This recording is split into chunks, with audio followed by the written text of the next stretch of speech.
মাকে আর কি বুঝ দিব সেই চিন্তায় আমি উপস্থিত। আমার ছেলে এই ভার্সিটিতে লেখাপড়া করি, অনেক বড় হবে, আমাদের বড় আশা পূরণ হবে।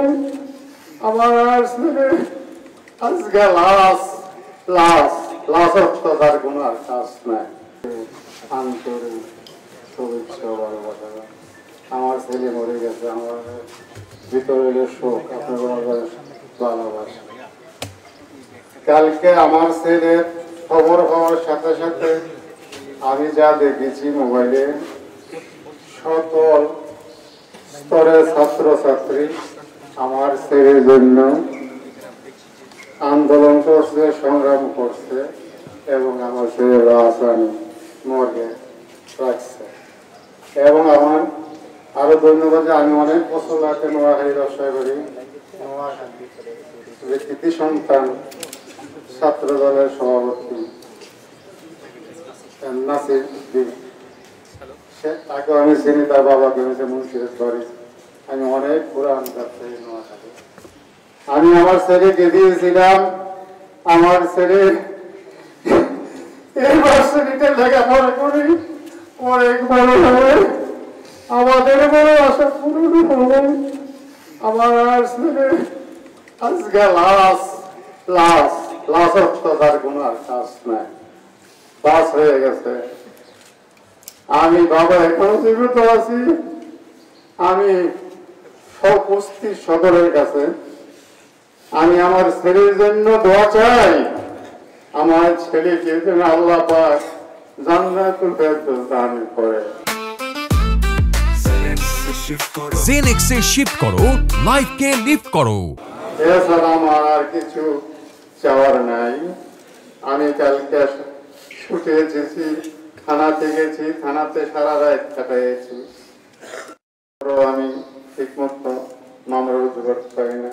এইখানে আসি, আমাদের ডিসি মহোদয় সাহেব আমাকে আপনার ছেলের ভালো বিচার হবে, আপনি ধৈর্য রাখেন। আমি স্যারের কথার উপর আশ্বস্ত হয়ে আমি স্যারকে ওয়াদা করলাম যে প্রত্যেকটা খুনের বিচার চাই। আমার ছেলেকে একজনে মারছে আর একজনের বিচার আমি চাই না। আমি চাই আমার ছেলেকে যে মারছে তার বিচার। আর আপনারা সবাইকে আমার জন্য দোয়া করবেন। আমার যুবক, আমার বোধের নাম ছিল জুবাইদ হোসেন, আমি গেতাম যুবক। আমার বুদ্ধ লম্বা ছিল, এইভাবে কাঁধে ভার দিয়ে আসতাম।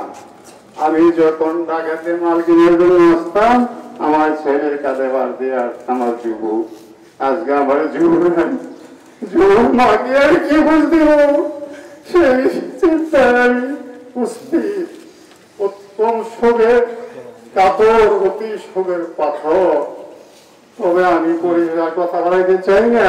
আমি আমার ছেলেকে নিয়ে দেখে যাবো, দীর্ঘায়িত করতে চাই না। কালকের থেকে আমার ছেলের জন্য যারা অত্যন্ত পরিশ্রম করছেন সকলের কাছে আমি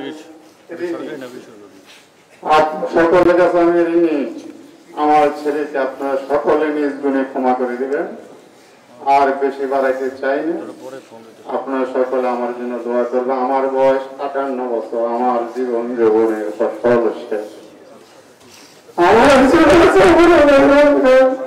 আমি বিচার চাই, প্রত্যেক বিচার চাই। আমি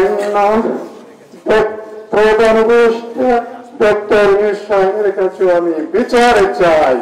আর এইভাবে জানি মানুষের বোধ খালি না হয়, মানুষের কান্না এই যে বাড়ছিতে বাড়ি না হয়। আমি সকলের সুস্বাস্থ্য কামনা করি। আর যে কেউ কাঁদতে না হয় সে আশাবাদ ব্যক্ত করি। আমি আমার এইখানে কথা সংক্ষিপ্ত করি। আবার অভিযানে আসসালামু আলাইকুম ওয়া রাহমাতুল্লাহি ওয়া বারাকাতুহু।